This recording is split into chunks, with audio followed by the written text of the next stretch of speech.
ఒక హోదాలో మాట్లాడుతున్నామన్న ఏమైనా స్పృహ ఉందా మనకి? ఉప ముఖ్యమంత్రి గారు మన రాష్ట్రం కంత్రి మంత్రి ప్రోగ్రాంకి వెళ్ళిపోయి ఆ ప్రోగ్రాంలో ఇష్టం వచ్చినట్టు మాట్లాడేశారు. మీ ఇష్టం. ఇంకా దుర్మార్గం ఏంటి అంటే సుగాలి ప్రీతి మరణం ప్రతి ఆధారం కూడా సేకరించబడింది, ప్రతి ఎవిడెన్స్ కూడా సేకరించబడింది, ప్రతి ఎవిడెన్స్ ఉంది, ప్రతి ఆధారం ఉంది, ప్రతి అంశము ఆన్ రికార్డు ఉంది. ఇంకా దుర్మార్గం ఏంటి అంటే 25/9 ఈ కేసులో 162/2018 అని ఛార్జ్ షీట్ కూడా కంప్లీట్ చేసి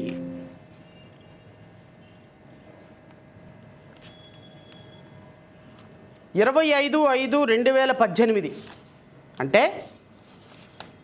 తెలుగుదేశం ప్రభుత్వం అధికారంలో ఉండగానే ఉప ముఖ్యమంత్రి గారు కొంచెం ఆలోచించండి. ఇది కూడా నేను చెప్పే డేట్స్ కొంచెం నోట్ చేసుకోండి.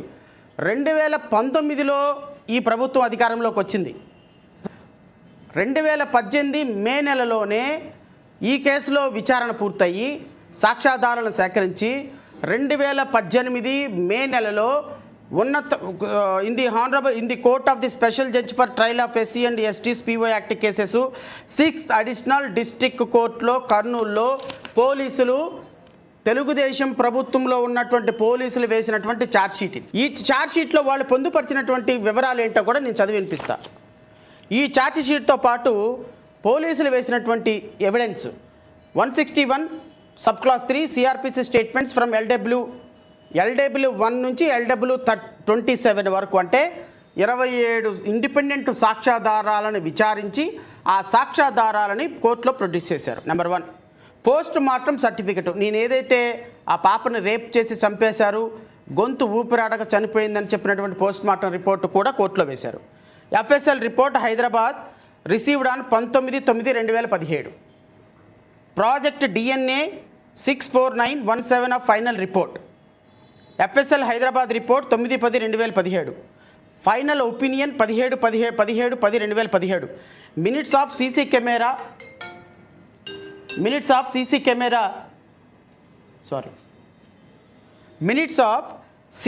కెమెరా ఫుటేజెస్, పాప చనిపోయిన మరణానికి సంబంధించినటువంటి సీసీ ఫుటేజెస్ మొత్తం కూడా కోర్టులో వేశారు. Pen drive of video statements of LW1-27 CD part 29/2017. Records received from the magistrate court Kurnool. Observation of scene of offence and seizure panchanama dated 21/8/2017. Scene of observation ఎక్కడుంది?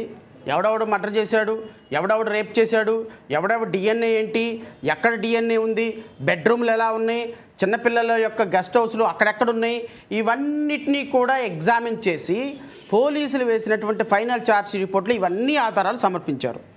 Inquest report dated 20/8/2018. Proceedings of the superintendent of police. Letter to the director FSL Hyderabad with letter of advise and the list of property. FSL Hyderabad dated 19/9/2017.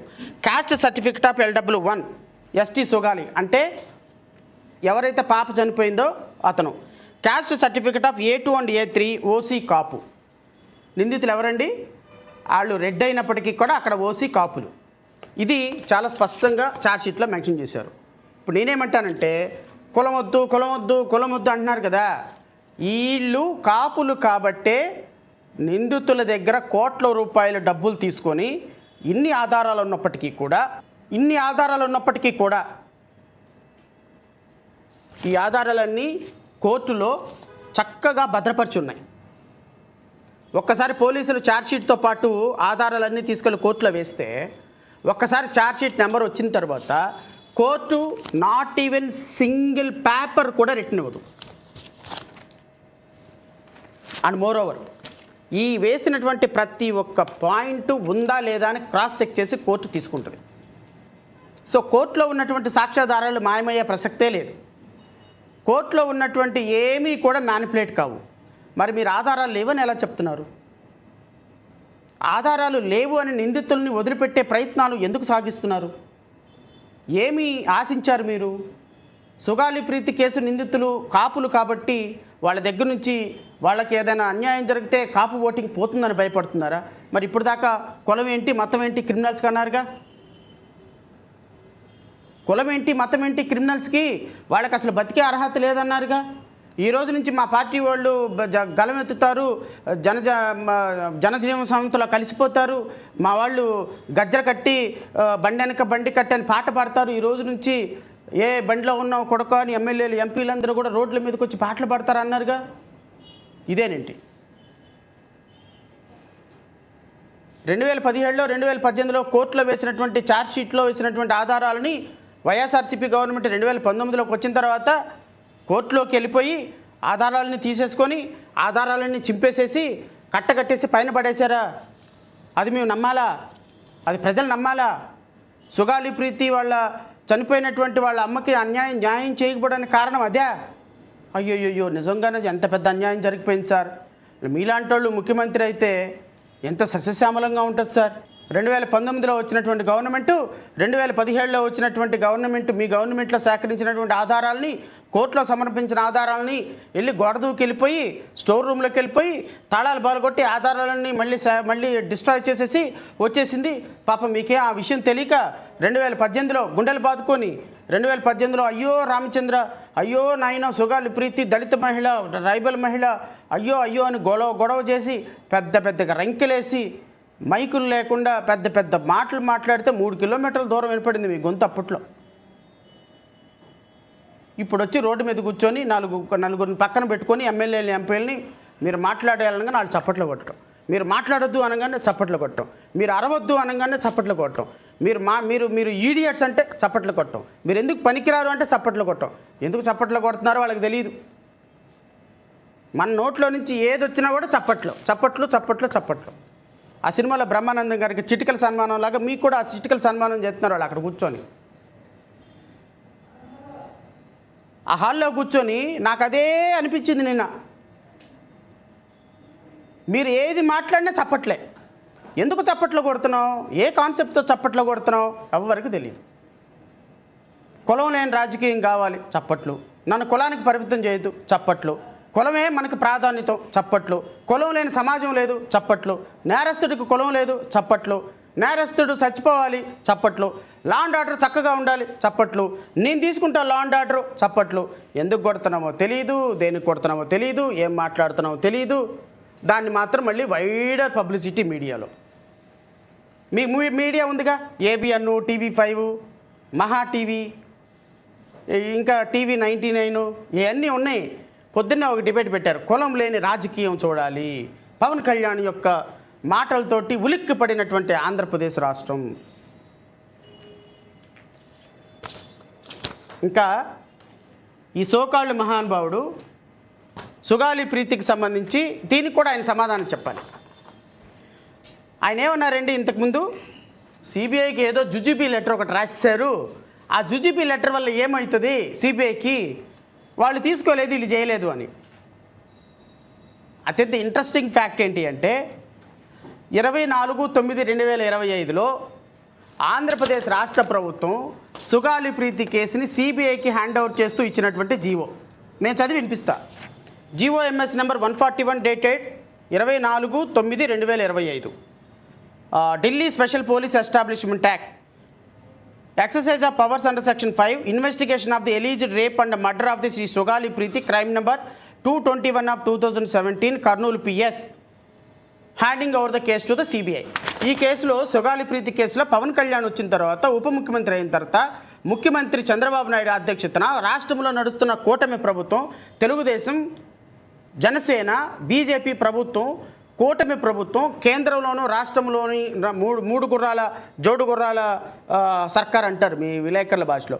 ఈ 3 ప్రభుత్వాలు ఉన్న ఈ ప్రభుత్వంలో ఇచ్చినటువంటి సిబిఐకి hand over చేస్తూ ఇచ్చినటువంటి కేసు గత సంవత్సరంలో ఇచ్చినటువంటి ఈ జీవోలో ఈ రోజు వరకు సిబిఐ ఎందుకు హ్యాండ్ ఓవర్ చేసుకోలేదు? మరి గత ప్రభుత్వం ఇచ్చింది జుజుబీ కదా జీవో, మరి మీ ప్రభుత్వం చాలా గట్టి ప్రభుత్వం కదా, తిరగేసి మరగేసి కొట్టేసే ప్రభుత్వం కదా, లా అండ్ ఆర్డర్ని రెండు భుజాల మీద మోసే ప్రభుత్వం కదా, మరి మీ ప్రభుత్వం ఇచ్చినటువంటి జీవోలో సిబిఐకి ఎందుకు హ్యాండ్ ఓవర్ చేసుకోవాలా? ఎందుకు హ్యాండ్ ఓవర్ చేసుకోలేదు పవన్ కళ్యాణ్ గారు? మీ ప్రభుత్వం జీవో ఎందుకు హ్యాండ్ ఓవర్ చేసుకోలేదు? What is the reason? నిందితులతో మనం లాలుచి పడిపోయినామేంటి? ఏం ప్రాబ్లం లేదు, నేను మీకు అభయం ఇచ్చేస్తాను, లింగమనేనికి రాజ్యసభ ఇచ్చేసాను, మిమ్మల్ని నేను కేసు నుంచి విడుదల చేస్తున్నాను, నేను ప్రకటన చేసిస్తానని చెప్పేసి చెప్పేస్తారేంటి? చెప్పారా ఏంటి? లేకపోతే మీరే ఇంట్లో జడ్జిమెంట్ కూర్చొని రాసేసి తెలిసిపోయిందా? వెళ్ళి ముందు టైం మిషన్లోకి ముందుకెళ్ళిపోయి రేపొద్దున ఏం జరుగుతుందో కనుక్కున్నారా? విచారణ జరగకుండానే. ఈ సోకాల్డ్ పవన్ కళ్యాణ్ గారికి ఉన్నటువంటి ఒక హ్యాబిట్ ఏంటంటే, ఒక మర్డర్ని హ్యాపీగా రిప్రజెంట్ చేయటం. ఇదిగో మొవ్వల సుందరి అని, మొవ్వల నగేష్ ఒక అమాయకమైనటువంటి శ్రీకాకుళంలో ఉన్నటువంటి ఒక అమాయకమైనటువంటి 17 సంవత్సరాల ఇంజనీరింగ్ స్టూడెంట్ని కాలేజీ యాజమాన్యం డ్రగ్స్ అమ్ముతుంటే ఈ అబ్బాయి చూశాడని చంపేస్తే, ఆ కాలేజీ యాజమాన్యం దగ్గరికి వెళ్ళి జనసేన గొడవ చేసి, ఇదిగో జనసేనకు సంబంధించిన బొలిశెట్టి సత్యనారాయణ, నాదెండ్ల మనోహర్,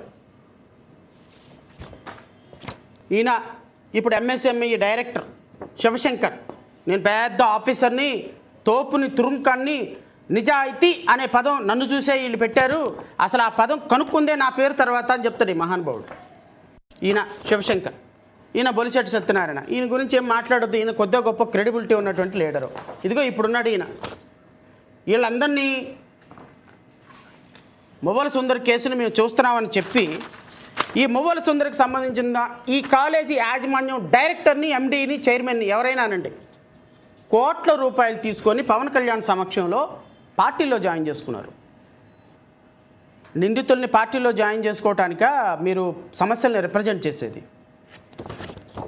కాబట్టి సొగాలి ప్రీతి పాపం వారి కుమార్తె సొగాలి ప్రీతి చనిపోవటానికి కారణమైన నిందితులు రెడ్డి కాపోయిన కారణంగా వాళ్ళ దగ్గర కోట్ల రూపాయల డబ్బులు తీసుకొని సాక్ష్యాధారాలు మొత్తాన్ని లేవు అనే ఒక నెపంతో, సిబిఐకి ఇచ్చాము అని ప్రపంచానికి చూపించే ఒక నెపంతో, ఒక ట్రైబల్ బాలిక, ఒక ఆదివాసీ బాలిక, 14 సంవత్సరాల బాలికకి న్యాయం చేస్తానని ఉప ముఖ్యమంత్రి అయ్యి ఆ శవం మీద పేలాలు ఏరుకునేటువంటి నీకు అసలు న్యాయం గురించి, నీతి గురించి, నిజాయితీ గురించి, లా అండ్ ఆర్డర్ గురించి మాట్లాడే కనీస అర్హత ఉందా పవన్ కళ్యాణ్?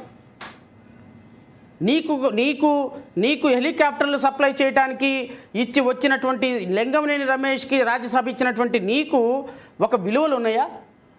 ఒక సిద్ధాంతం ఉందా?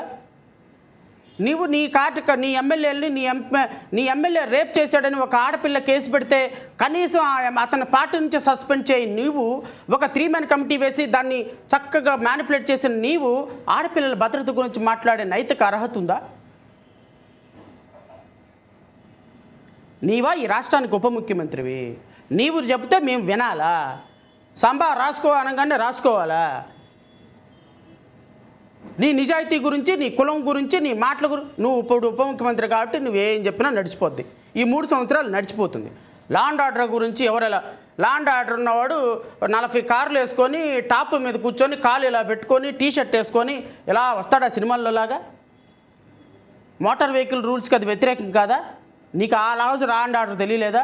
ఆ రోజే నిన్ను కూర్చోబెట్టి కాళ్ళకి కాళ్ళు, కీళ్ళకి కీళ్ళు యోగి ఆదిత్యనాథ్ ట్రీట్మెంట్ ఇప్పించినట్టయితే గత ప్రభుత్వం నీకు ఈరోజు ఈ మాటలు వచ్చాయి కాదు.